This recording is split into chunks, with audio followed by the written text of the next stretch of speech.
வணக்க நண்பர்களே. திருவண்ணாமலை மாவட்டத்தில் சின்னிமேட்டை கிராமத்தில் தான் திரௌபதி அம்மன் கோவில் இருக்குது. அங்கே தான் வருஷா வருஷம் தீமிதி திருவிழா, தேர் திருவிழா பண்ணி இந்த பகாசூரன் கதை வரலாறு வேஷம் போட்டு நடிப்பாங்க. அவ்வளோ சூப்பராக இருக்குது பார்க்குறதுக்கு. ஒரு டைம் பாருங்கள். அந்த கதையை இப்போ நான் சொல்கிறேன் கேளுங்க. எனக்கு தெரிஞ்சளவு சொல்கிறேன். இது மகத்தான மகாபாரத கதைகளில் நிறைய கிளை கதைகள் நிறைய இருக்குது. எல்லாமே கிளை கதைகள் நிறைய இருக்குது உள்ள. அந்த கிளை கதையில் ஒன்று தான் பகாசுரன். அந்த பீமன் பகாசுரனை எப்படி அழிக்கிறாருன்றத கதையை நான் இப்போ சொல்ல போகிறேன். வாங்க பார்க்கலாம். இவங்க அந்த அரக்குமலையில் தங்க வச்சிருப்பான் துரியோதனை பஞ்சபாண்டவர்களை. அந்த அரக்குமலை தீப்பிடிச்சு எரியும் போது பஞ்சபாண்டவரில் பீமன் பலசாலியாலும் தர்மனின் புத்திசாலித்தாலையும் அந்த தீயிலிருந்து வெளியே தப்பிச்சு வெளியே வந்துடுவாங்க. குந்தி அம்மா என்ன பண்ணுவாங்க, இவ்வளோ பிப்பேற்பட்டவங்கிட்ட எப்பரா வாழறது, வாடா அவங்க கிட்ட இருக்கக்கூடாதுன்னு சொல்லிட்டு பிராமணர் மாறு வேஷத்தில் இடும்பு வனத்தில் தங்கியிருப்பாங்க. அங்கே இடும்பன் அப்படின்ற ஒரு அரக்கன் இருப்பான். அந்த அரக்கனை பீமை வதம் பண்ணிட்டு ஜெயிச்சிருவாங்க. வதம் பண்ணி சண்டை போட்டு. அதனால் இடும்பனுடைய தங்கச்சி இடும்பி இருப்பா. இடும்பியை லவ் பண்ணி கல்யாணம் பண்ணிக்குவார். இடும்பிக்கும் பீமனுக்கும் தான் கடோரகஜன் பிறப்பான். அவங்க கல்யாணம் பண்ணினே குழந்தெல்லாம் பெற்றிருந்ததுக்கு அப்புறமா என்ன பண்ணுவாங்க, குந்தி அம்மா பக்கத்து கிராமத்துக்கு போகலான்னு சொல்லிட்டு வெளியே வருவாங்க. துரியோதனுக்கு தெரிஞ்சிச்சுன்னு சொல்லிட்டு பக்கத்து கிராமம் ஏகச்சக்கரன்ற கிராமத்துக்கு வந்தோடனே அங்கே ஒரு பிராமணர் இருப்பான். ஏழ்மையான பிராமணர். அவன் தான் இவங்களுக்கு அடைக்கலம் கொடுத்து தங்க வச்சிருப்பான். இருக்கும்போது வீடு ஊரா போய் யாசகம் வாங்கி சாப்பிடுவாங்க. அந்த யாசகம் வாங்கிறதுல ஒரு பங்கு பீமனுக்கு கொடுத்துருவாங்க. மீதியாக 4 பேர் பங்கிட்டு ஷேரிட்டு சாப்பிடுவாங்க. ஏன்னா பீமனுக்கு சாப்பாடு பத்தாது. அதனால் அப்பயும் பத்தாது பீமனுக்கு.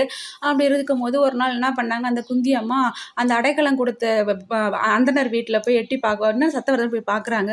எல்லாரும் அழுதுக்குன்னு அந்த அந்தனருக்கு ஒரு பொண்ணு இருக்காங்க, ஒரு சின்ன பையன் இருக்காங்க. எல்லாரும் அழுதுக்குன்னு நான் செத்துறேன் தலைவன் அப்படின்றாங்க. அந்த அம்மா இல்லை, ஒரு தலைவன் செத்து புருஷன் செத்து எப்படி பொன்னாட்டி இருக்கிறது, கழுகு கூட்டத்துக்கு சென்டரில் மாட்டின கறி மாதிரி நாங்கள் கழுகு கூட்டத்து சென்டரில் மாமிசமாக நல்லா இருக்குன்னு நான் செத்துறேன்றாங்க. அந்த பொண்ணு நான் செத்துறேன்றான். அதெல்லாம் பார்த்து அந்த சின்ன பையன் நான் செத்துறேன்றாங்க.